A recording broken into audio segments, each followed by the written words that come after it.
आइए भागवत कथा का महात्म्य श्रवण कीजिए। आप सभी श्रोताओं का एक बार फिर से वंदन और सभी भक्तों को अब हम श्रवण कराने जा रहे हैं श्रीमद् भागवत कथा की महिमा से संबंधित प्रसंग कथा।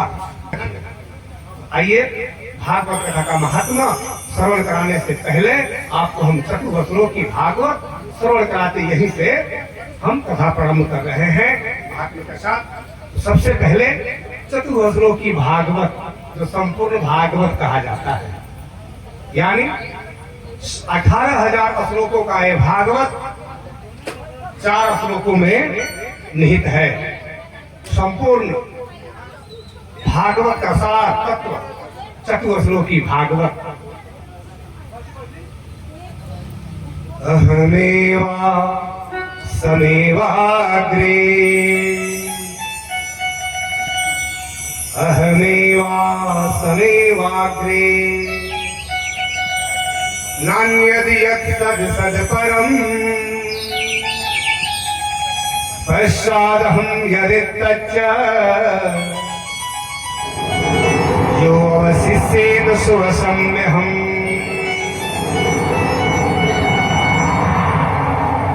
रिक्ते अर्थं यथा प्रतीयेत न प्रतीयेत च आत्मनि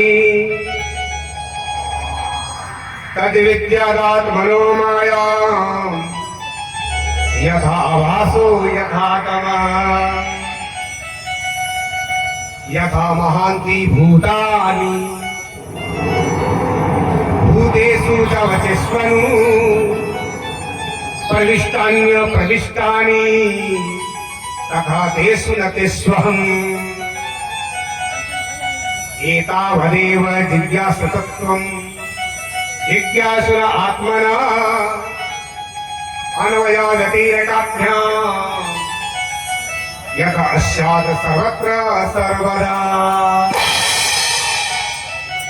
सृष्टि के प्रारंभ में भगवान ब्रह्मा जी से कहते हैं, हे पुत्र, हे ब्रह्मा, सृष्टि के पूर्व केवल मैं ही मैं था। मेरे अतिरिक्त न स्थूल यानी साकार जगत भी नहीं था, साकार कोई वस्तु नहीं थी, न सूक्ष्म निराकार भी नहीं था।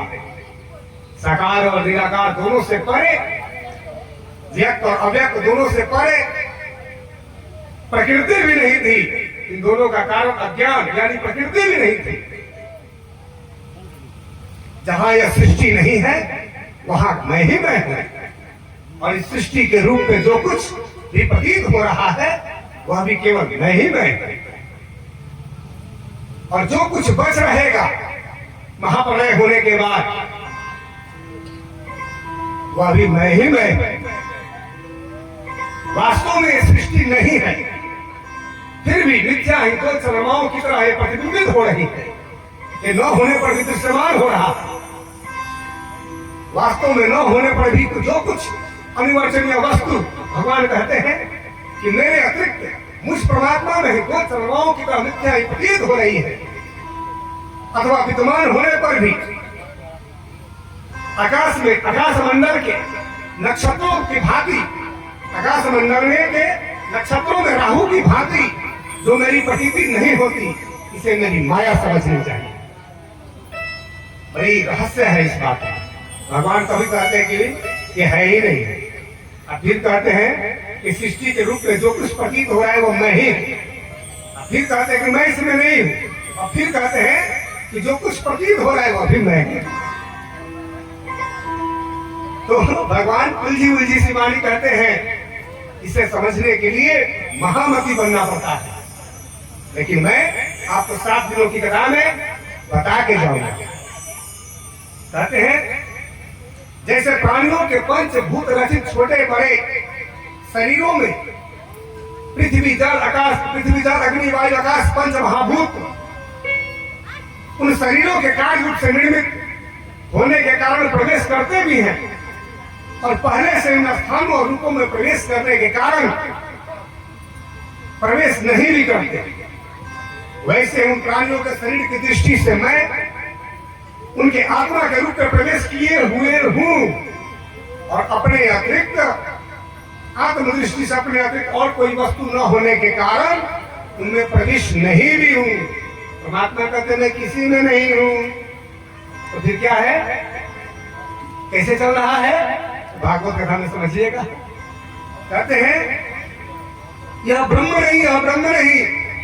इस प्रकार निषेध की पद्धति से और यही ब्रह्म है, यही ब्रह्म है, इस प्रकार अन्वय की पद्धति से यही सिद्ध होता है कि सर्वातीत एवं सर्वस्वरूप भगवान ही सर्वदा और सर्वत्र स्थित है। वे ही वास्तविक तत्व है। जो आत्मा अथवा परमात्मा का तत्व जानना चाहते हैं उन्हें केवल इतना ही जानने की आवश्यकता है। बोलिए श्री सच्चिदानंद भगवान की।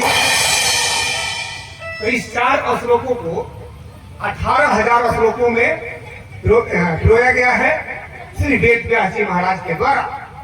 तो अब हम भागवत कथा का महात्म जो भगवान नारायण ने ब्रह्मा जी से सुनाया उसको श्रवण कराते हैं संक्षेप में। श्रीमद्भागवतम नाम पुराणम लोक विश्रुतम शृणुयात् सदाया युक्तो मम संतोष कारणम। भगवान कहते हैं, नारायण भगवान, कि लोक विख्यात श्रीमद् भागवत महापुराण का प्रतिदिन सदा युक्त होकर श्रवण करना चाहिए। यही मेरे संतोष का कारण है। क्यों? क्योंकि इस भागवत कथा में हम सभी आत्माओं के स्वामी सच्चिदानंद परब्रह्म, जो नारायण से भी परे अक्षर ब्रह्म से परे उत्तम परमात्मा का वर्णन किया गया है, जो हम सभी आत्माओं का प्रियतम है परमात्मा, उनको हृदय में उतार लेने की कला बताई गई है। उनको हृदय करने की बातें बताई गई है। उन्हें प्राप्त कैसे किया जाए, इसी पर पूरा भागवत का विस्तार हुआ है। तो सच्चिदानंद भगवान को कैसे प्राप्त किया जाए? शयनाचार्य जी ऋग्वेद का भाष्य करते हुए लिखते हैं गायत्री मंत्र से, ओम भूर्भुवः स्वः तत्सवितुर्वरेण्यं भर्गो देवस्य धीमहि धियो यो नः प्रचोदयात्। सुते उत्पादयति सर्वदा अखंड लीला असौ सविता ह्यत्वा सुते उत्पादयति नेत्र प्रांत लीलया कोटिशो अन्नानि यो असौ सविता अक्षर अस्तस्य देव अक्षराति ततस्य। शयनाचार्य जी कहते हैं इस मंत्र का भाष्य करते हुए, ऋग्वेद का भाष्य करते हुए, कि जो सर्वदा अखंड लीला करने वाले हैं अविनाशी अक्षर ब्रह्म है, जिनके नेत्र संचालन यानी पलक झपकने और उठने मात्र से असंख्य नारायणी सृष्टि, असंख्य ब्रह्मांड उत्पन्न होकर अस्त हो जाते हैं, उत्पन्न होकर प्रलय को प्राप्त हो जाते हैं। उन अक्षर ब्रह्म के भी जो देव अक्षरातीत पुरुषोत्तम भगवान है, माता कहती है गायत्री माता कि ऐ मेरे बच्चों, हम उस उत्तम पुरुष परमात्मा को मंत्र ध्यान करते हैं। वे परमात्मा में सच्चिदानंद हमारे अंतःकरण में प्रवेश करे, हमारे मन विक्षेपों का नाश करे, जो 6 अक्षर परमधाम तीनों जगत के स्वामी, जो संपूर्ण सृष्टि के स्वामी है। 3 प्रकार की सृष्टि है। एक क्षर सृष्टि है, संपूर्ण ब्रह्मांड, 14 लोक, 8वां वर्ण, ओमकार गायत्री निराकार प्रकृति पुरुष परमाकाश तक, इसे क्षर ब्रह्मांड कहा गया। और इसको जिसने उत्पन्न किया उसको अक्षर ब्रह्म कहा गया, जो अपने अक्षरधाम में विराजते हैं, अक्षर ब्रह्म। और 3 अक्षर से परे उत्तम पुरुष अक्षरातीत पुरुषोत्तम भगवान की चर्चा की गई है इस भागवत में, भागवत गीता में, गायत्री मंत्र में, शिव पुराण में। जिस पुराण को भी पढ़िए सब उत्तम पुरुष परमात्मा की चर्चा की गई है कि वही हम सब का वरण्यम है, वर्ण करने योग्य है वो उत्तम पुरुष परमात्मा। उसी को वर्ण करना चाहिए अपने आत्मा के स्वामी के रूप में, पति के रूप में। तो भागवत महापुराण की कथा इसी पर आधारित है। गोपी कृष्ण की कथा, कि कृष्ण कौन है तो उत्तम पुरुष, गोपियां कौन है उनकी आत्माएं। तो हम लोग भी यहाँ, हम सब परमात्मा की आत्माएं हैं, गोपी रूप आत्माएं हैं। और हम सबके प्रियतम कौन है तो उत्तम पुरुष सच्चिदानंद भगवान श्री कृष्णचंद्र है। तो उन्हीं की उपासना है। तो ये भागवत सुखदेव जी महाराज ने राजा परीक्षित को सुनाया, और इधर उसका महात्मा भगवान नारायण ब्रह्मा जी को सुना रहे हैं। और क्या कह रहे हैं, जो मनुष्य प्रतिदिन भागवत पुराण का पाठ करता है, उसे एक एक अक्षर के उच्चारण के साथ कपिला गोदान देने का पुण्य होता है। कपिला गौ किसे कहते हैं? जो एक वर्णकारी हो, जिसमें दूसरा कोई दाग न हो, वह कपिला गाय है। तो जो एक अक्षर भी पढ़ लेता है, सुन लेता है भागवत का, तो एक अक्षर के साथ एक अक्षर के साथ एक कपिला गौ दान करने का पुण्य होता है। अब बताओ, मान लो कि आप 18,000 श्लोक सुन लिए, तो एक श्लोक में कम से कम 5-7 शब्द तो है ही, तो आप कितना गोदान कर देंगे 7 दिनों में? इसके साथ जो मनुष्य प्रतिदिन भागवत के आधे श्लोक, एक श्लोक भी छोड़ दीजिए, आधे को भी छोड़ दीजिए, चौथाई श्लोक भी पाठ कर लेता है, अपना श्रवण कर लेता है, उसे 1000 गोदान का फल मिलता है। 1000 गाय दान करने का पुण्य मिलता है। कहते हैं पुत्र, जो प्रतिदिन पवित्र चित्त होकर स्नान ध्यान करके शुद्ध चित्त होकर भागवत एक श्लोक का पाठ करता है नियम से, वह मनुष्य 18 पुराणों के पाठ का फल पा लेता है। क्यों? अगर एक श्लोक भी रोज पढ़ते तो धीरे धीरे करके 18,000 श्लोक सधा देंगे।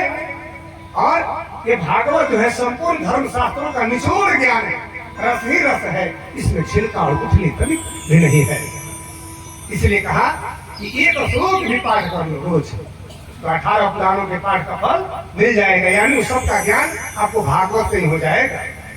कहते हैं, भगवान कहते हैं कि जहां नित्य मेरी कथा होती है और जो मनुष्य सदा उसे सुनने में लगा रहता है, और जो भागवत शास्त्र की पूजा करते हैं, वे कली के अधिकार से अलग हैं, उन पर कलयुग का बस नहीं चलता। कहते हैं जो मानव अपने घर में इस भागवत शास्त्र की पूजा करते हैं, वह सब पापों से मुक्त होकर देवताओं द्वारा वंदित होते हैं। देवता भी वंदना करते हैं कि हो देखो कैसा ये पुण्यमयी मनुष्य है कि जिसको भागवत महापुराण की प्राप्ति हो गई, भागवत कथा की प्राप्ति हो गई। अब ये भागवत कथा का पाठ करके परमात्मा को जान लेगा, अपने स्वरूप को जान लेगा, और अपने निज स्वरूप को जानकर अपने आत्मा को अपने प्रियतम के धाम में लेकर चला जाएगा। तो किसने भागवत को पढ़ लिया, भागवत को सुन लिया, अब ये अवश्य अपने आत्मा के स्वामी सच्चिदानंद परब्रह्म को प्राप्त कर लेगा। कहते हैं जो लोग कलयुग में अपने घर के भीतर प्रतिदिन भागवत शास्त्र की पूजा करते हैं, वे कलयुग से निडर होकर ताल ठोकते उछलते कूदते रहते हैं, मैं उन पर बहुत प्रसन्न होता हूँ। जो लोग नित्य भागवत की पूजा करते हैं, तो भगवान कहते हैं मैं उस पर बहुत प्रसन्न रहता हूँ। हे पुत्र, मनुष्य जितने दिनों तक अपने घर में भागवत शास्त्र रखता है और भागवत महापुराण की पूजा करता है, उसके पितृलोक में दूध दही घी मधु मीठा जल ये सब प्राप्त करते हैं। उनको ये सब सुविधाएं प्रदान की जाती है। आपके पूर्वज जो मर के किसी प्रकार से नरक आदि को प्राप्त हो जाते हैं, तो कहा गया कि घर में कुल में कोई एक व्यक्ति भी श्री कृष्ण मंत्र की, श्री कृष्ण में भी कौन मंत्र तो 16 अक्षरों से युक्त है मंत्र, चिंतामणि मंत्र, तारतम महामंत्र जो प्राप्त कर लेता है, कुल में एक भी व्यक्ति, उसके कुल के हजारों पीढ़ियां उद्धार को प्राप्त हो जाते हैं। और जितने उसके पितर भटक रहे थे वो सब मुक्त हो जाते हैं, और सबको उनके लोक में स्थान दे दिया जाता है, या अधिकांश तो मुक्त ही हो जाते हैं, भगवान को प्राप्त हो जाते हैं। और जो किसी कारणवश रुकते भी है तो पितृलोक में रुकते हैं, और वहाँ आप जैसे ही यहाँ भागवत की पूजा करते हो, पाठ करते हो, तो आपके पूर्वजों को वहाँ पितृलोक में दूध दही मधु घी ये सब सुविधाएं प्रदान की जाती है उनको आहार के लिए। कहते हैं जो लोग अपने घर में भागवत शास्त्र का पूजन करते हैं, वे मानो एक कल्प तक के लिए समस्त देवताओं को तृप्त कर देते हैं। यानी आप पूरे जीवन तक देवी देवताओं की पूजा करते रहो, लेकिन आपने भागवत का पूजन नहीं किया, भागवत का पाठ नहीं किया, तो आपने कुछ भी नहीं किया। और जो भागवत का पाठ कर लिया, भागवत का पूजन कर लिया, श्री कृष्ण का शरण ले लिया, तो एक कल्प यानी ब्रह्मा जी के एक दिन तक, ब्रह्मा जी के एक दिन में 1000 बार चारों युग व्यतीत होता है, और इसमें 14 कल्प व्यतीत हो जाते हैं। तो 14 कल्प में एक कल्प तक के लिए संपूर्ण देवताओं को तृप्त कर दिया, यानी 73 बार से 71 बार से 11 बार चारों युग व्यतीत होता है। तो एक मनवंतर कहा जाता है। और ब्रह्म, थोड़ा सा गलती हुआ मुझसे, क्षमा कीजिएगा। ब्रह्मा जी के एक दिन को एक कल्प कहा जाता है और एक दिन में 14 मनवंतर व्यतीत होते हैं। ये ध्यान रखना होगा। तो एक कल्प तक के लिए संपूर्ण देवताओं का तृप्त कर देते हो। कहते हैं जो लोग भागवत कथा करा के भगवान के भक्त को भागवत महापुराण दान करते हैं, वे भगवान के नित्य धाम वैकुंठ लोक को प्राप्त करते हैं। कहते हैं जो अपने घर पर भागवत का आधा श्लोक, चौथाई श्लोक का भी पाठ करे, या ग्रंथ नहीं खरीद सकता है, ग्रंथ की पूजा नहीं कर सकता है, तो एक श्लोक भी लिख कर पूजा स्थान में रख के और रोज उस श्लोक को पाठ करके धूप बत्ती दिखा के प्रणाम कर लेगा, तो भगवान कहते हैं मैं भी उसको प्राप्त हो जाता हूँ, क्योंकि वो रोज भागवत का पूजन करता है, भागवत का पाठ करता है। कलयुग में जिस मनुष्य के घर में भागवत शास्त्र मौजूद नहीं है, उसको यमराज के पास से कभी छुटकारा नहीं मिल सकता। क्योंकि आजकल देखा जाता है कि सभी लोग फेसबुकिया हिंदू बन गए हैं। फेसबुक पर हिंदू धर्म का प्रचार हो रहा है और उनके घर में जाइए तो ना भागवत है, ना रामायण है, ना गीता है, ना स्नान करके भोजन बनता है, ना अतिथि का सत्कार होता है, ना साधु संतों का वहां पर कोई जगह है। कैसा घर है भाई, कैसा घर है आपका? तो आपके बच्चे फेसबुक पर एकदम हिंदूवादी बनते हैं और घर में आइए तो साधु संत का वहाँ कोई स्थान ही नहीं है, कोई सदगुरु जी का वहाँ पर घर में निवासी नहीं है, कहीं पे भागवत ग्रंथ ही नहीं रखा गया है घर में, कोई धर्म ग्रंथ का पाठ ही नहीं होता है आपके घर में। फेसबुक या हिंदुओं से मैंने कितना पूछा कि भाई रामायण की 4 जो भाई सुना दो, गुरु जी को तो मालूम ही नहीं है। भाई भागवत का कुछ श्लोक सुना दो, मालूम ही नहीं है। अरे ये कौन सा हिंदू है भाई? न माथे पे चंदन तिलक, न मुख में भागवत का श्लोक, न कहीं राम की चर्चा, न कृष्ण का गायन, और हो गया हिंदू। ऐसा ही फोकट में अपना संविधान क्या है, हिंदू धर्म का संविधान क्या है, कैसे जीना है, कैसे जानोगे? जब रामायण गीता भागवत पढ़ोगे तब तो भागवत है ही नहीं घर में। क्या है?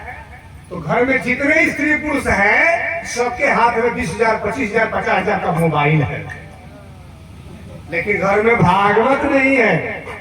और अपना मोबाइल 10,000, 20,000 का, अपना रिचार्ज 250 महीने का, और दूसरे का फोटो दिन भर देखते रहते हैं। अरे बाप, ये कौन सा बुद्धिमान है भाई? अपना पैसा दूसरे का फोटो लो, और उसी को देख देख के फूले नहीं समाते हैं। अरे पति दिखाती है, पति दिखाता है पत्नी को, पत्नी दिखाता है पति को। देखी ना कितना बढ़िया नाचत है मोबाइल में, देखी ना एक केवल पतो ही हो, केवल पतो ही है। लिखा है वेद व्यास जी ने भविष्यवाणी किया है कि कलयुग में घर घर में साय नाचेंगी, कलयुग में घर घर में साय नाचेंगी। तो जब ऑर्केस्ट्रा का प्रथा शुरू हुआ आज से 20 वर्ष पहले, तो हम लोगों को ये लगा कि हो ना हो वेद व्यास जी महाराज इसी बात को लिखे थे। अब गांव गांव में लड़कियां नाचने आ रही है स्टेज पर, लेकिन जब मोबाइल आ गया उसमें रील बनने लगा और घर घर की बहुएं नाच कर अपना वीडियो बनाने लगी, तब समझ लिया कि नहीं वेद व्यास जी महाराज इस बात के लिए लिखे थे कि कलयुग में घर घर में साय नाचेंगे। बड़े बड़े उत्तम कुल की लड़कियां, बहुएं, बेटियां मोबाइल पर अपने ही घर में अपना वीडियो बनाती है, कमर मटकाती है और अंग का प्रदर्शन करती है और अपने कुल के पितरों को नरक में ले जाती है, अपने पूर्वजों को तिरस्कृत करती है, अपने देवताओं को, अपने कुल के वृद्धों का अपमान करती है। हाय रे समय, जैसा जैसा वेद व्यास जी महाराज भविष्यवाणी किए तो सब घोषणा माने सच हो गया। वृथा न जाए देव ऋषि वाणी, देवताओं और ऋषियों की वाणी झूठी नहीं होती। एक और करवा शब्द लिखा हुआ है महाभारत में, ध्यान से सुनिएगा। महाभारत में लिखा है, इसमें कोई भाई ब्राह्मण कुल के होंगे हम पर गुस्सा मत करिएगा, मैं थोड़ा सा कटु वचन बोलने जा रहा हूँ। तो सबके लिए लागू नहीं होता है, जो उसके लायक है उन पर लागू होता है। अब सबके घर की बहू बेटी अड़ी नहीं ना बनाती है, जो बनाती है उस पर लागू होता है। लेकिन जो नहीं बनाती है, जो कमर नहीं मटकाती है मोबाइल पर, उसके लिए वो बात लागू नहीं होता। घर में सबके घरों में सब लोग खराब नहीं है, कुछ एक लोग खराब है। और सबको बदनाम करते हैं। अब तो लिखा क्या, महाभारत के 6ठे खंड में भविष्यवाणी है कि सतयुग के जितने राक्षस हैं कलयुग में ब्राह्मण कुल में जन्म लेंगे। इसमें मैं किसी का अपमान नहीं कर रहा। कहाँ लिखा हुआ है? हरवंश पुराण पढ़ लीजिएगा। क्यों लिखा और क्या लिखा, वो सही लिखा वेद व्यास जी ने कि सतयुग के ब्राह्मण, सतयुग के राक्षस कलयुग में ब्राह्मण बनेंगे। इसका उदाहरण क्या है, प्रमाण क्या है? विशेश्वर कुल कुलस्थ मुनि नाती रावण पंडित भारी, मदिरा मांस पर नारी हरण के राक्षस के अधिकारी, काकर व बड़का बन के पुजारी। यानी जो मदिरा का पान करता है, मांस का आहार लेता है, पर स्त्रियों को स्पर्श करता है गलत भाव से, वही राक्षस है। तो आज उत्तम कुल का जन्मिया करनी ऊंचना है, वो स्वर्ण का सुरा भरा साधु निंदा होए। ब्राह्मण कुल में जन्म लेकर भी लोग मदिरा पान करने लगे हैं, मांसाहार करने लगे हैं, धर्म का व्यापार करने लगे हैं, कथाओं को बेचने लगे हैं।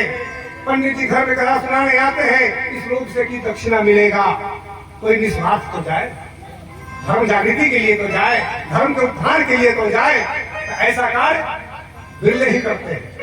इसमें कुछ संस्थाएं लगी है धर्म प्रचार में, जो हम सब का खान पान आचरण शुद्ध करने के लिए गांव गांव भटक के भारत की कुछ धार्मिक संस्थाएं ऐसा कार्य कर रही हैं। लेकिन जो मूल जिनका काम था हर गांव में ब्राह्मण समाज का, वे लोग खुद ही अब भटकते चले जा रहे हैं, मदिरा मांस का हाथ लेने लगे हैं। और ये जो लोग धारण किए जनेऊ, जनेऊ पहन के दारू पी लेते हैं, अंडा भी खा लेते हैं, मांसाहार भी कर लेते हैं। ये तो हो गई ब्राह्मण कुल की बात। इसमें क्षत्रिय कुल भी पीछे नहीं है। जो धर्म रक्षक कहा जाता है वो शुद्धि किस्ती का कारोबार करने लगे हैं। जो धर्म रक्षक कहा जाता है वही रोड पर खड़ा होकर रंगदारी भी सुनने लगते हैं। ऐसे क्षत्रिय नहीं कहे जाते। क्षत्रिय वह है जो धर्म की रक्षा के लिए अपना प्राण भी कुर्बान करता है, वह क्षत्रिय है। देश का राजा, गांव का मुखिया, घर का मुखिया कैसा होना चाहिए? धर्म रक्षक, तो धर्म की रक्षा करे। ऐसे लोगों को घर का, समाज का, देश का मालिक बनाना चाहिए, चाहे कोई भी, जो धर्म की रक्षा करे, सभी प्राणियों की रक्षा करे। वैश्य जिसका काम है खेती बाड़ी व्यापार करना, ऐसे भी लोग जीव हिंसा का व्यापार करने लगे हैं। मुर्गा फार्म खोल देना, बकरी फार्म खोल देना, सुअर फार्म खोल देना, ये सब क्या है? आजकल पैसे वाले लोग इस बिजनेस में लग गए हैं, यानी हिंसा का व्यापार करने लगे हैं। तो ये गलत कार्य है। शूद्र यानी शूद्र नहीं होता है, शूद्र यानी छोटा होता है, जो सबकी सहायता करे, सेवा करे। शूद्र यानी अछूत नहीं। अछूत कौन है? तो भागवत महापुराण के अंत में भगवान श्री कृष्ण जी ने बताया, चाहे वो किसी भी कुल में जन्म लिया हो, ब्राह्मण कुल में, क्षत्रिय कुल में, वैश्य कुल में, शूद्र कुल में, किसी भी कुल में जन्म लिया हो, लेकिन जिसका आचरण गलत है, खान पान गलत है, वही अछूत है। उससे नहीं छुआना चाहिए, उससे नहीं छुआना चाहिए। एक आदमी और अछूत है, उसका मुंह नहीं देखना चाहिए। कौन? जो बिना दीक्षा लिए ही पूजा करवाते फिरता है, स्वयं दीक्षा नहीं लिया है और दूसरे का कान फूकते फिरता है, दूसरे को चेला बनाता है, दूसरे का पूजा करवा देता है। भले 4 मंत्र बढ़िया से नहीं आता, आज रात में ही पूजा करा दिया। मान लो ट्रेन का ड्राइवर आगे का कोई मार्ग जानता ही नहीं है, उसके हाथ में दे दिया जाए स्टेरिंग, सिग्नल का ज्ञान नहीं, तो पता ही नहीं चलेगा वो किस पटरी पे चला देगा ट्रेन। वही मंत्र में भी होता है। मंत्र भी अगर गलत पढ़ा जाए तो उसका फल भी उल्टा हो जाता है। जाना चाहिए कहाँ, अतीत चला गया कहाँ, लगना चाहिए किसको, लग गया किसको। तो ऐसे भी आचार्यों से पूजा नहीं करवानी चाहिए, अन्यथा शिष्य का नुकसान होता है। तो निगुरा भगत मत मिले पापी 1000, क्योंकि एक निगुरा के सिर पर सहस्त्र पापी का भार। जिसने स्वयं दीक्षा नहीं लिया, गुरु नहीं बनाया, और वह पूजा कराने चला जाता है, वही गुरु बन जाता है। ऐसे ही लोगों की आज बढ़ती हो गई है। ऐसे लोगों को देखते ही कपड़ा सहित स्नान कर लेना चाहिए। आप लोग दीक्षा लिए, सब लोग मंत्र लिए हैं, गुरु बनाए हैं। के में गुरु कैले बा, हाथ उठाए लोग तो केकर गुरु बा, के गुरु बने ले बा, लोग गुरु नहीं बने ले। हम जे गुरु बनेले वो ओकरा के हाथ खड़ा करता कि पता चल जे के बाकी बा पीछे 3-4 आदमी 5-7 आदमी माता जी लोग में सब मिले बा दीक्षा ले बड़ी गुरु जी से ना कहीं मांग में जो सिंदूर भराइल बा इतना नकलिया पति भरले बा असलिया पति हे दे बाने मंदिर में देखिए जाए इनका के भरदार बनाई अब ये सबके भरण पोषण करी ले आ जब ई भरदार बन गई है तो असलिया बियाह हुई आ उ बियाह हम कराई जाए जेकरा जेकरा कृष्ण जी से बियाह करे के होके आत्मा के स्वामी बनावे के होके वो हमरा से संपर्क करे लेकिन नियम का रही खान पान आचार विचार शुद्ध होके के चाहिए काहे से पूर्ण ब्रह्म परमात्मा को प्राप्त करने के लिए सच्चिदानंद ब्रह्म श्री कृष्ण जी को प्राप्त करने के लिए उनके समान तो बनना पड़ेगा ना तो भगवान को शुद्ध ब्रह्म कहा गया है शास्त्रों में भगवान को शुद्ध ब्रह्म कहा गया है तो शुद्ध हमको भी बनना पड़ेगा तो पाक न हो ये इन पानी चाहिए रस का जल यानी सिर्फ इस जल के नहाने से शुद्ध नहीं होंगे परम धाम का ज्ञान चाहिए आत्मस्वरूप का ज्ञान चाहिए आचार विचार रहन सहन सब पवित्र होना चाहिए तब आप परमात्मा के सम्मुख जाने योग्य या परमात्मा के पाने योग्य होते हैं तो आप सब लोग इस भागवत कथा को सुन के अपने आप को निर्मल कीजिए पवित्र कीजिए अपने अवगुण दुर्गुण को दूर कर दीजिए और जब तक यहाँ कथा हो रहा है हर घर में पवित्रता के साथ स्नान करके सुबह शाम भोजन बनना चाहिए और सिंधा नमक वाला सिंधा नमक यानी सबके घर में बनिया भोजन बनना है कल सुबह से और सब लोग पवित्र भोजन करके दिन बिताएंगे और समय से कथा में आएंगे समय से पूजा में आएंगे सुबह शाम ठीक है ताकि सबके घर में भागवत कथा का फल प्राप्त हो सब लोग व्रत कीजिए 7 दिनों का जिनसे संभव हो फलाहार रह के कथा सुनिए जिनसे संभव हो 7 दिन फलाहार रह के सुनिए पवित्रता के साथ तो आइए और थोड़ा महात्मा सुनिए इस कलयुग में जिसके घर भागवत शास्त्र मौजूद नहीं है वह कैसे वैष्णव है उसे कैसे हिंदू माना जाए वह तो चंडाल से भी बढ़कर नीच है क्योंकि वह तो अपना धर्म जानेगा ही नहीं कि मैं आत्मा का धर्म क्या है मेरा कर्म क्या है मेरा रहनी सहनी कैसा होना चाहिए इसलिए भागवत को पढ़ना बहुत जरूरी है भागवत सुनना बहुत जरूरी है लोकेश ब्रह्मा पुत्र मनुष्य को सदा ही मुझे भक्ति पूर्वक संतुष्ट करने के लिए अपना सर्वस्व देकर भी भागवत शास्त्र का श्रवण करना चाहिए यही मेरे संतोष का कारण है कलयुग में जहाँ जहाँ पवित्र भागवत शास्त्र आता है वहाँ वहाँ मैं सदा ही देवताओं के साथ उपस्थित रहता हूँ नारायण भगवान कहते हैं कि जहाँ जहाँ ये भागवत शास्त्र रहता है वहाँ वहाँ सदा ही मैं देवताओं के साथ उपस्थित रहता हूँ अब बताओ भगवान स्वयं कह रहे कि मैं आपके घर में आने को तैयार हूँ तो लेके आओ ना भागवत जी को स्वयं भगवान आ जाएंगे घर में सभी देवताओं को साथ लेकर लोग ढूंढते फिरते हैं कोई दुख तकलीफ होता है कि भगवान किधर मिलेंगे और भगवान कहते हैं कि मैं आने के लिए तैयार हूँ तू भागवत लेके आना घर में मैं स्वयं चला आऊंगा मेरी भागवत की पूजा कर ये भागवत ग्रंथ यहाँ रखा हुआ है यही भागवत लाना है घर में और जैसा ये मंदिर है चाहे जैसा पूजा का चौकी है ऐसा बना के और जैसा वस्त्र इसे पहना के भगवान को घर में रखिए सेवा पूजा कीजिए रोज और नित्य पाठ कीजिए समस्त देवता समस्त तीर्थों सहित भगवान आपके घर में पधारने को तैयार है लेकिन हम लोग क्या करते हैं कोई दुख तकलीफ पड़ता है तो वो ओझा के यहाँ चले जाते हैं भगवान के शरण में नहीं जाते थे अरे जिस परमात्मा ने सारी सृष्टि को बनाया उसके शरण में जाओ ना लेकिन हम लोग क्या करते हैं जो अंतर बांधने वाला बाबा के यहाँ चले जाते हैं ये बाबा देखिए ना बड़ा खराब खराब सपना होता बड़ा बुरा होता घर में बड़ा हिस्से होता तो ऐसा कब होता है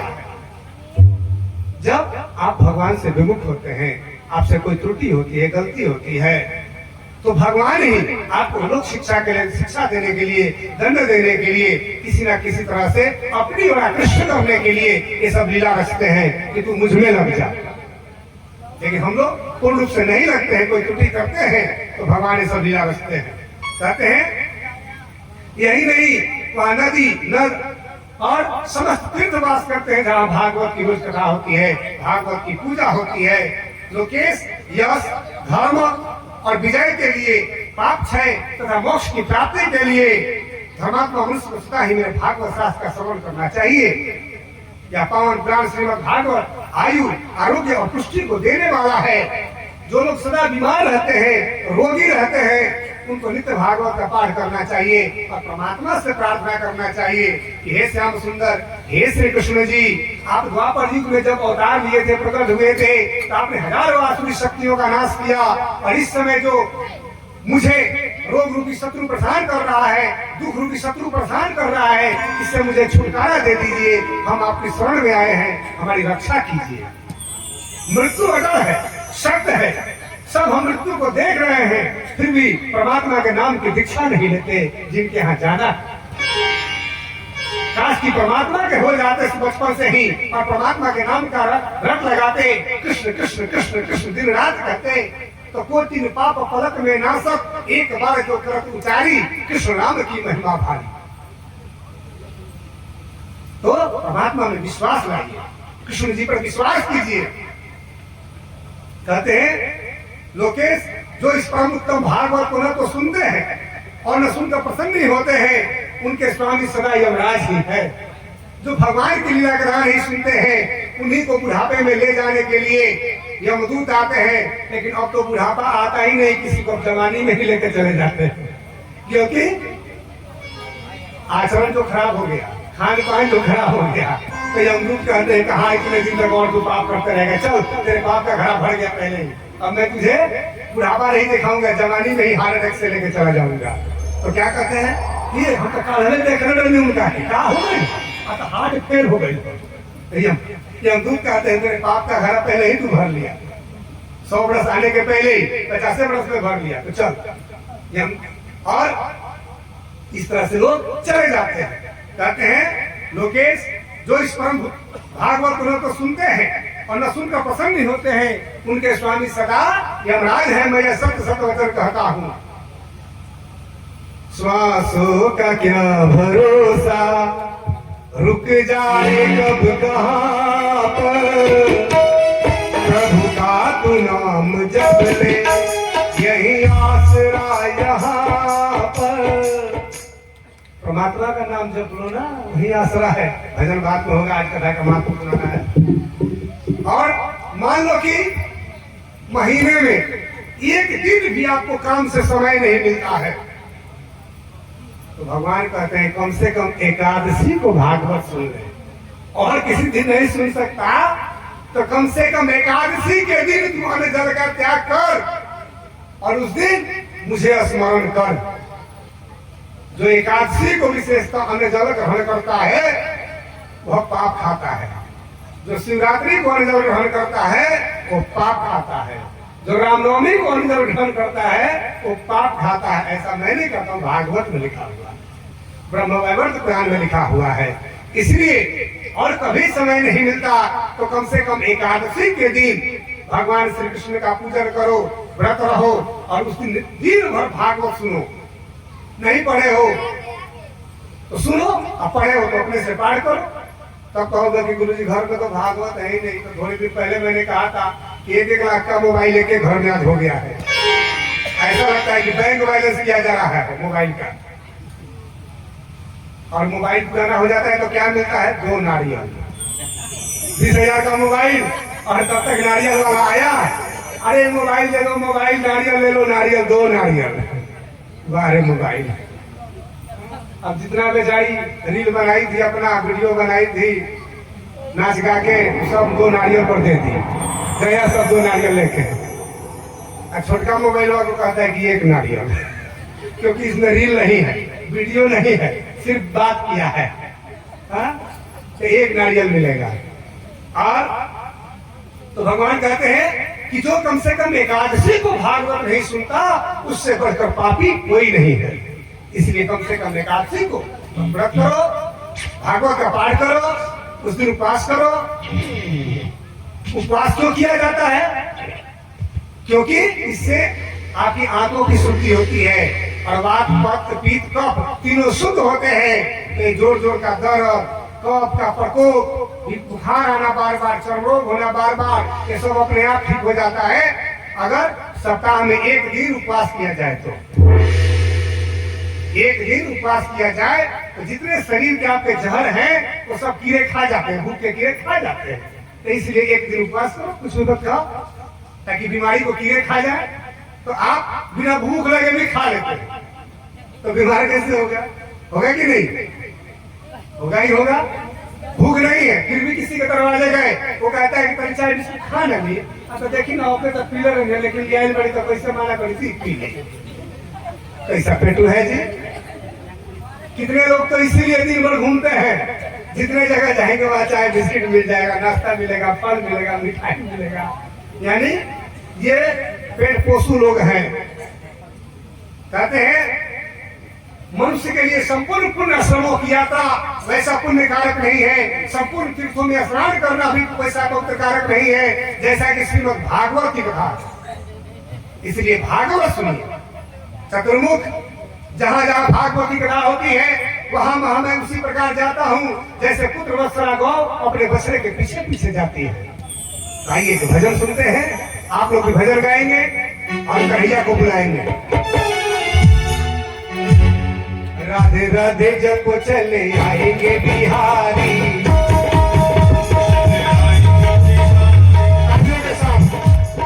राधे राधे जब चले आएंगे बिहारी, आएंगे बिहारी चले आएंगे बिहारी,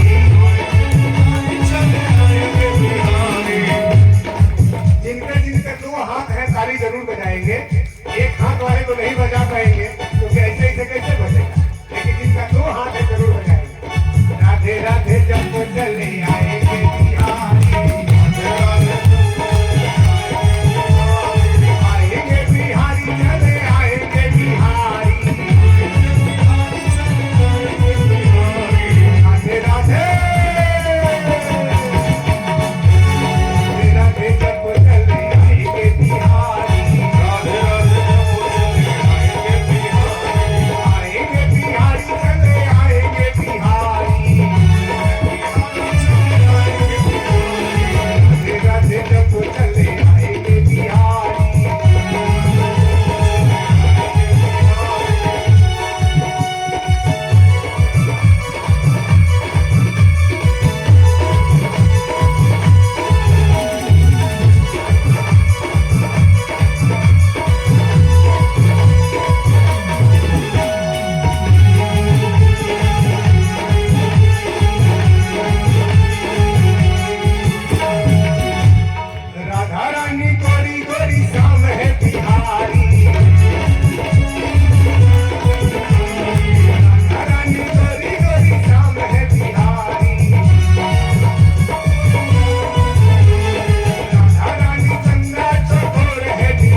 अब जो लोग जवानी में भजन नहीं किए कि बुढ़ापा में कर लेंगे, और बुढ़ापे में घुटने में दर्द हो गया, जाया ही नहीं जा रहा है सत्संग में, चला ही नहीं जा रहा है।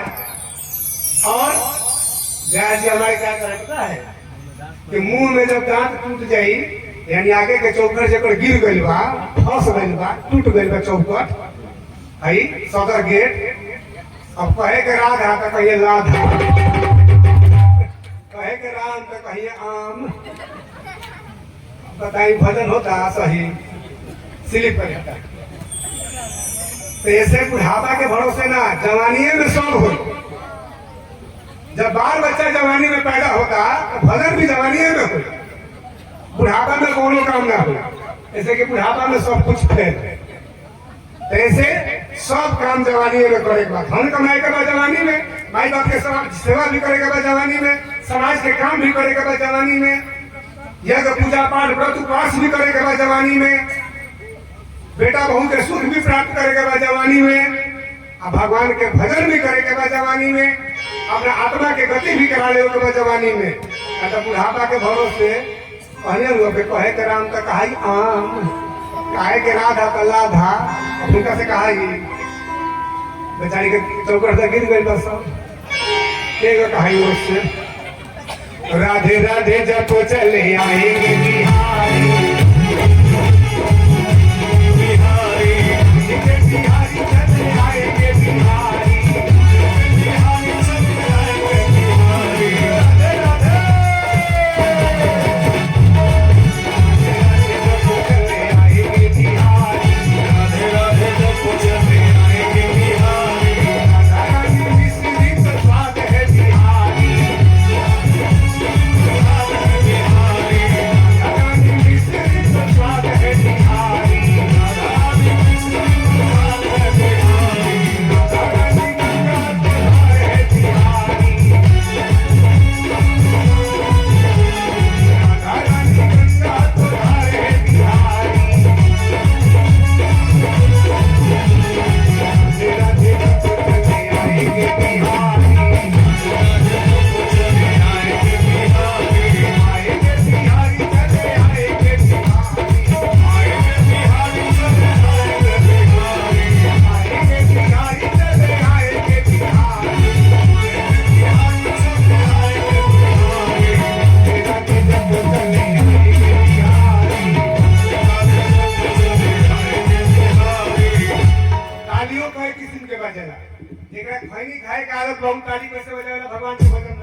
भगवान के सत्संग में कभी से कोई रही नहीं, आदतें नहीं थे, जानते नहीं थे कि भजन में ताली कैसे बजाओ जरा कुछ से अजय भगवान के भजन में नित्य जाला अपना घर में भी जब भगवान के भजन करेगा ताली कैसे बजावेगा राधे राधे जब चले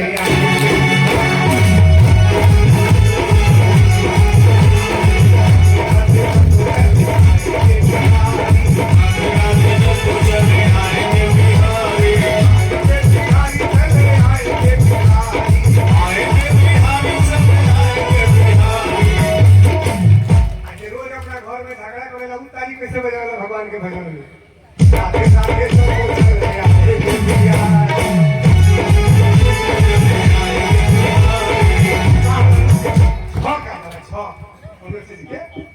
राधे राधे जब चले आएंगे बिहारी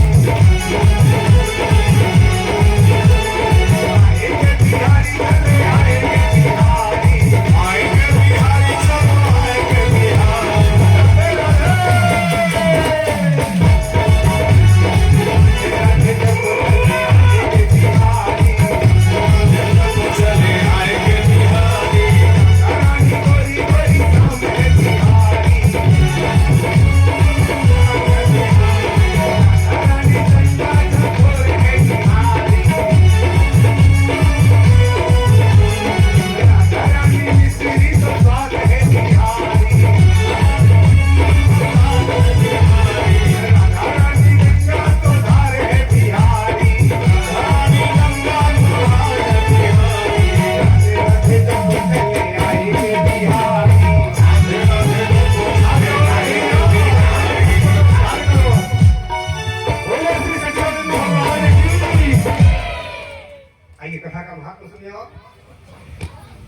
भगवान कहते हैं कि जहां जहां मेरी भागवत की कथा होती है वहां वहां मैं अपने देवताओं के साथ उपस्थित रहता हूं।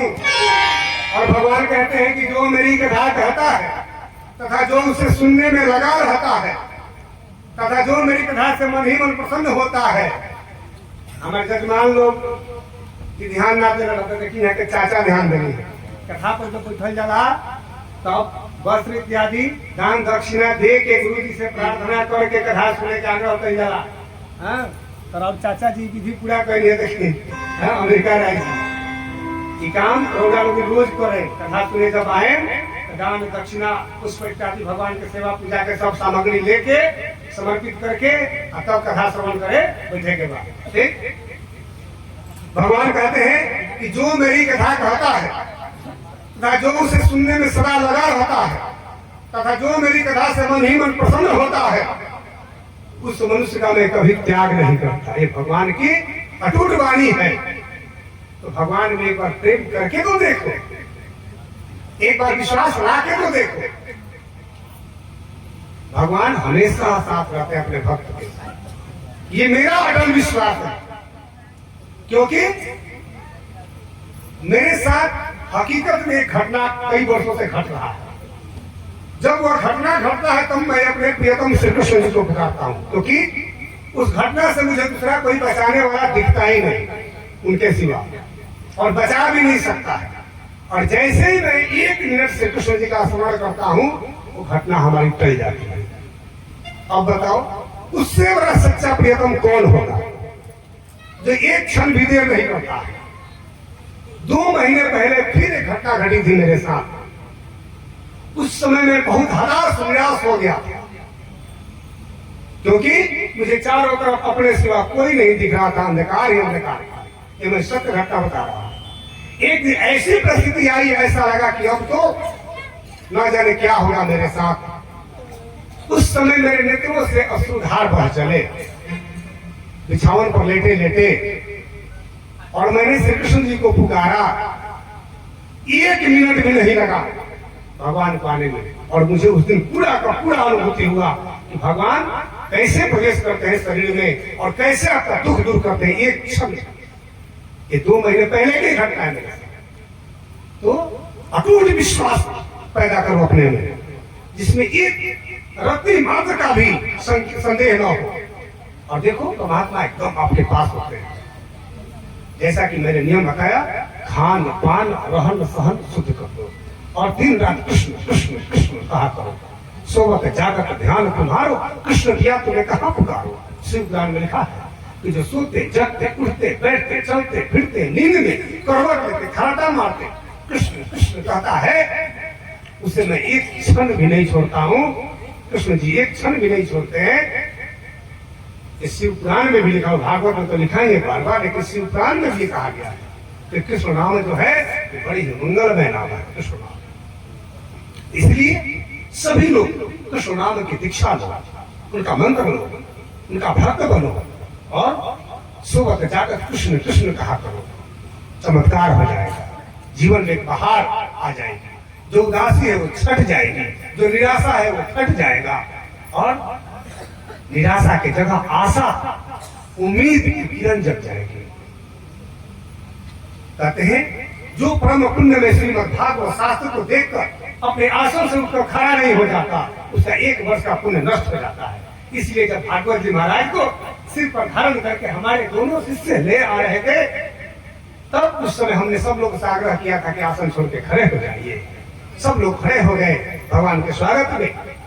और अगर नहीं होते हैं तो 1 वर्ष का पुण्य नष्ट होता है। तो आप लोग जब कथा श्रवण करने आएंगे, तो अगर जिनके यहाँ समर्थ नहीं है दान दक्षिणा देकर कथा सुनने की, तो कम से कम एक पुष्प लेकर आएंगे कहीं से, और भागवत जी महाराज को अर्पण करके वह पुष्प और प्रणाम करके भागवत जी महाराज को कथा श्रवण करने बैठेंगे, और भगवान से प्रार्थना करेंगे कि हे प्रभु, हम पर ऐसे कृपा कीजिए कि व्यास जी महाराज के मुख से ऐसी कथा निकले कि जिससे हमको अपने स्वरूप का ज्ञान हो जाए, हमको अपने आत्मा का ज्ञान हो जाए।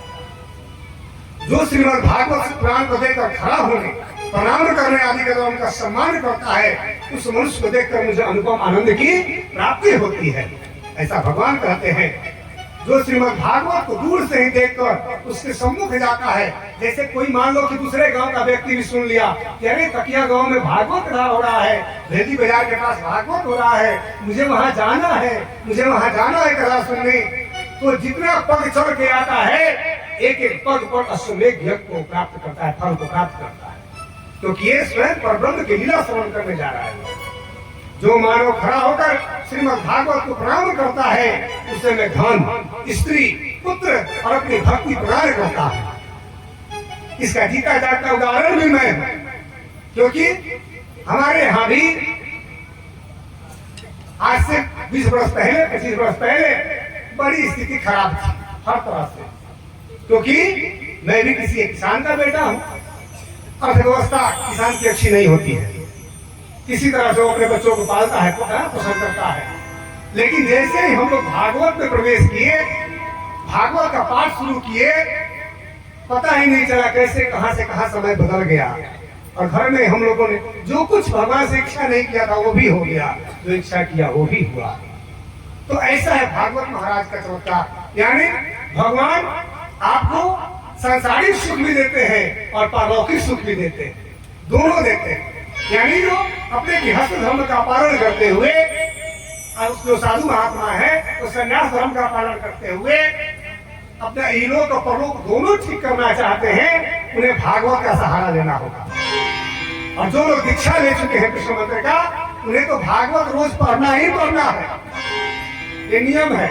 और कृष्ण मंत्र का जप करना ही करना है रोज, एक दिन भी ऐसा लगवा नहीं करना है। ये ध्यान रखना है कि जो लोग भागवत महाराज के शरण में चले गए हैं, कृष्ण जी की शरण में चले गए हैं, उन्हें नित्य भागवत करना है और कृष्ण मंत्र का जप करना है। और जो लोग अन्य मंत्रों की दीक्षा लिए हैं, वे भी भागवत का श्रवण करें, पाठ करें और अपने गुरु से प्राप्त मंत्र का जप करें और परमात्मा से प्रार्थना करें कि हे परमात्मा, मुझे अपने स्वरूप का बोध कराइए, मुझे अपने निज स्वरूप का और आपके भी स्वरूप का बोध हो जाए, ऐसी कृपा कीजिए। तो भगवान आपके भी सुनेंगे, आगे आपका मार्ग प्रशस्त होगा। कहते हैं जो मानव खड़ा होकर श्रीमद् भागवत को प्रणाम करता है, उसे भगवान शांति लोक और परलोक दोनों दे देते हैं, सब कुछ अच्छा कर देते हैं। हे पुत्र, जो लोग महाराजों की सामग्रियों से होकर, यानी कथा श्रवण कैसे करने जाना है, नए नए कपड़े गहने पहनकर सुंदर वेशभूषा धारण करके शुद्ध पवित्र होके बन ठन के भागवत कथा सुनने जाना है। क्योंकि सभी आत्माओं के स्वामी श्री कृष्ण जी हैं और अपने पति के सामने कभी भी पतिव्रता नारी को सोलह श्रृंगार करके ही रहना चाहिए, उदास नहीं रहना चाहिए, फीका नहीं रहना चाहिए, एकदम बन ठन के रहना चाहिए। अब यहाँ पुरुष लोग बैठे हैं, वो कहेंगे कि हम कैसे सोलह श्रृंगार करेंगे भाई, तो आप स्नान ध्यान करके नए नए कपड़े इत्यादि पहन के चंदन तिलक कर लीजिए, यही आपका सोलह श्रृंगार है। और वास्तव में तो पुरुष यहाँ कोई है ही नहीं, न मैं भी पुरुष नहीं हूँ, यहाँ कोई पुरुष नहीं है। पुरुष तो केवल एक श्री कृष्ण ही है और हम सब उनकी आत्मा है। यहाँ कोई परमात्मा बैठा है जी? दिखवाए जी, हम लोग परमात्मा तो है नहीं, सब लोग आत्मा है, परमात्मा के हम लोग अंश आत्मा है। तो परमात्मा पुरुष हुए हम लोग के, पति हुए हम लोग के, तो हम लोग आत्मा क्या हुए? उनके अर्धांगिनी हुए। तो इसलिए चंदन तिलक सिंदूर जो लगाया जाता है, उन्हीं को रिझाने के, उनको प्रसन्न करने के लिए लगाया जाता है। यानी परमात्मा के नाम का सिंदूर होना चाहिए, परमात्मा के नाम की बिंदिया होना चाहिए, चाहे हम लगाए चाहे आप लगाए, चाहे कोई माता लगाए चाहे कोई बहन, सबको करना है परमात्मा के नाम। ठीक है। अब तो भगवान कहते हैं कि जो इस तरह से कथा श्रवण करने आएंगे, मैं उनके बस में हो जाता हूं। भगत के बस में है भगवान, अभी नहीं, फिर तो होगा। यानी भगवान भक्त के बस में है, बस जो भगवान आदेश करते हैं उसका पालन करो। जैसे घर में पति कितना हूं बड़ा जुएरी हो, शराबी हो, लेकिन फिर भी शाम को आके कहता है कि सुंदर भी हो का सब्जी खाए, मैं तो बना, तो पतिव्रता है क्या कहती है? ठीक वाली जल्दी बना देते नहीं। तो ऐसा ही हम सबके प्रियतम है श्री कृष्ण जी, वो जो आदेश किए इस ग्रंथ के माध्यम से, उनके आदेश को मानना ही भगवान को मानना है, उनके आदेश पर चलना ही भगवान के पथ पर चलना है। कहते हैं कि सुव्रत जो लोग मेरे पर्वों से संबंध रखने वाले सभी उत्सवों में मेरी प्रसन्नता के लिए वस्त्र, आभूषण, पुष्प, धूप, दीप, उपहार आदि अर्पण करते हुए श्रीमद् भागवत की कथा सुनते हैं, वे मुझे उसी प्रकार अपने वश में कर लेते हैं जैसे पतिव्रता अपने साधु स्वभाव वाले पति को वश में कर लेती है। कोई कोई स्त्रियां कहती है हमसे आकर, कथा में बहुत जगह कथा कहे 20 वर्षों से, तो कोई आके कहती स्त्री, हे बाबा देखी ना हमारे घर वाला हमारा बात ना माने, हमारा बस में ना रहे, उनको मंत्र बताई ना कि उनका झाड़ फूक कर दीजिए, हमारा बस में रह। इसका कारण जानते हैं? इसका सबसे बड़ा कारण है आपके पति आपके बस में नहीं, इसका मतलब आप पतिव्रता नहीं है, आप अपने पतिव्रत धर्म का पालन नहीं करती है। अन्यथा कोई स्त्री पति को इतना प्रेम करे कि उस प्रेम में कौन पति नहीं डूब जाएगा, कौन कहा नहीं करेगा। क्योंकि एक पुरुष किसके लिए धन संपत्ति इकट्ठा करता है? अपने परिवार के लिए। घर में अपनी प्यारी पत्नी को, माँ को, बहन को इज्जत प्रतिष्ठा से रखता है, अपने दिन और धूप में काम करता है। किस लिए? उसको खुश रखने के लिए कि हमारी माँ खुश रहे, हमारी पत्नी खुश रहे, हमारी बेटियां खुश रहे, बच्चे खुश रहे, सबका भरण पोषण करने के लिए दिन और धूप में काम करता है, बाहर घूमता है, झूठ साच बोल के कोई बिजनेस व्यापार करता है। वो किसके लिए? वो आपके लिए। तो उसी तरह भगवान भी वश में होते हैं। जिस तरह एक पतिव्रता नारी अपने पति को वश में कर लेती है, उसी तरह भगवान को भी वश में किया जा सकता है। बस उनके बताए हुए रास्ते पर चलो, भगवान स्वयं आपके वश में हो जाते हैं। क्योंकि भगवान को भी जरूरत है भक्त की, सिर्फ हमें ही जरूरत नहीं है भगवान की, भगवान को भी जरूरत है एक भक्त की, जो उनके नाम का कीर्तन करने वाला हो, उनके नाम का गान करने वाला हो, जो उनके लीला कीर्ति का गान करने वाला हो। इस तरह से भागवत महापुराण का हमने संक्षेप से महात्मा सुनाया। अभी और महात्मा रूपी कथा श्रवण कीजिए। कितना समय हुआ जी? अच्छा, तो चलिए एक संक्षेप से कथा श्रवण कराते हैं भागवत महात्मा का। ओम नमो भगवते वासुदेवाय। ओम श्री कृष्ण परमात्मने नमः। गोपीजन वल्लभ चरण शरणं प्रपद्ये। श्रीमद् भागवत महात्म्य। कृष्णं नारायणं वन्दे, कृष्णं वन्दे व्रजप्रियम्, कृष्णं द्वैपायनं वन्दे, कृष्णं वन्दे प्रियासुतम्। कथापरम बहुत है सुनहु धीरे छत्रसाल। आसन को प्रभु आइए सखा सहित मेरे श्याम। सदा महामति दाहिने सन्मुख सुंदर सा। नाम लेते छत्रसाल का शुभ होत सब कार्य। बोलिए श्री वृंदावन बिहारी लाल की जय। अब भागवत कथा महात्मा का पहला अध्याय आपको सुनाने जा रहे हैं। अभी ये नारायण भगवान ने सृष्टि के क्रम में ब्रह्मा जी से जो कहा था वो हम सुना रहे थे। अब महात्म कथा सुनिए। तो भागवत महापुराण का पहला मंत्र क्या है?